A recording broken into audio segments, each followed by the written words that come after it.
Kou Vue trong thời năm ấy niềm mua nên go chơi xong ngó sinh tình họ Minnesota tua khu nhà hát sĩ họ trong dễ vư ham quả lao họ khu hi sĩ hở nên khu nhà đào tennis và đào piano ha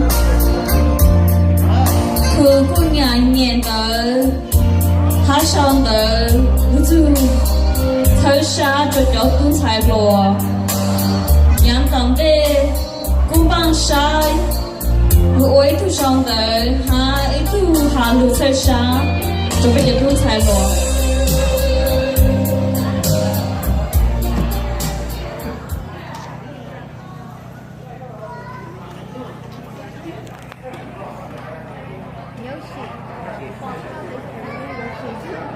Hello everyone, how are you guys?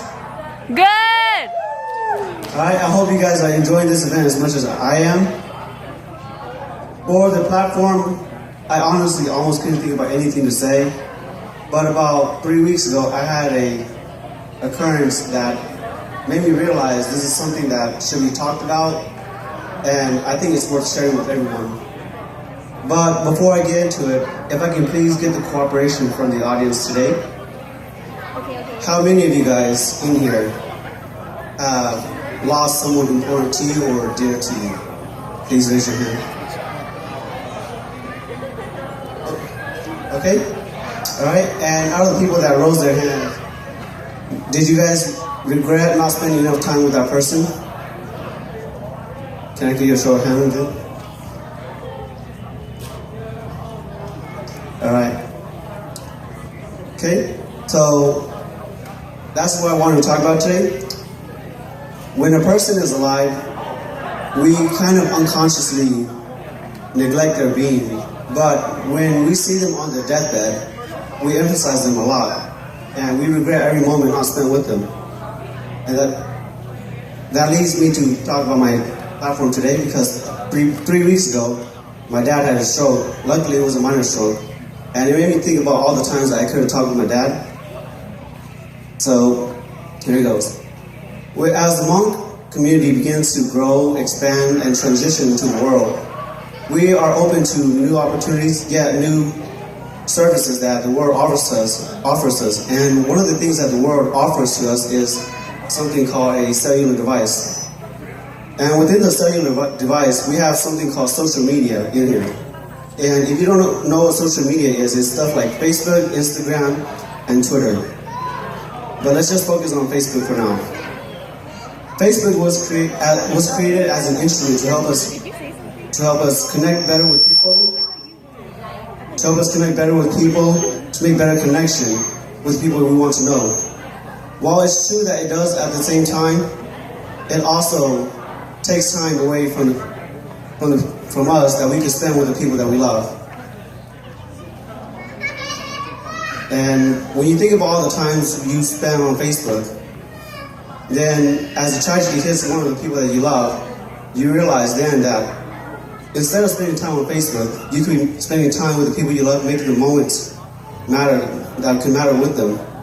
Maybe that's why we regret so much when we see that person on their deathbed, because we realize we could have been making moments with the people we love, the people around us, as opposed to surfing the web. There was a post that when I was researching up this topic, I saw a post on DesireNews.com. If you guys go on there, there's a post called Life versus Likes. And I forgot how many people they did the study on, but about 58% of the people that they did the study on, 58% of them says that they admitted that as they went on trips with friends and families, they admitted to not enjoying the trip as much and feeling disconnected from the people because they were trying to take the perfect picture and they were too focused on their cell phone, social medias. While 3 out of 4 people admitted they feel disconnected from the group because they were focused on their cell phones. And at least 25% of the people admitted that they feel disconnected from their partner because, again, they were focused on their cell phone.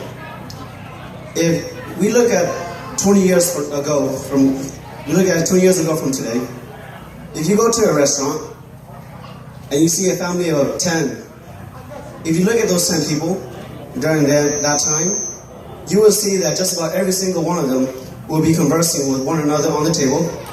But fast forward to today, if you go to the same restaurant with seeing the same people, about 3 to 4, hopefully not all of them, will have their face fixated on their cell phone. That's a big difference from back then to today, as we are going from person-to-person view and connection to social media connection. So what we should do is to take a step back from social media to try to connect with people that we love, as that's what really should matter. That's what really matters to us. If we regret losing the person that we love so much, we should use those moments that we have right now for the people that we have right now, make it the moments with them, so that we do not regret as much when they do go. And I'll finish with a quote by Yoko Ono. She's a famous Japanese singer and artist. Her quote goes, "The greatest regret in my lifetime was that I did not say I love you enough times." If you guys have regretted already losing a person, not spending enough time with them, do not repeat that same regret again. Thank you.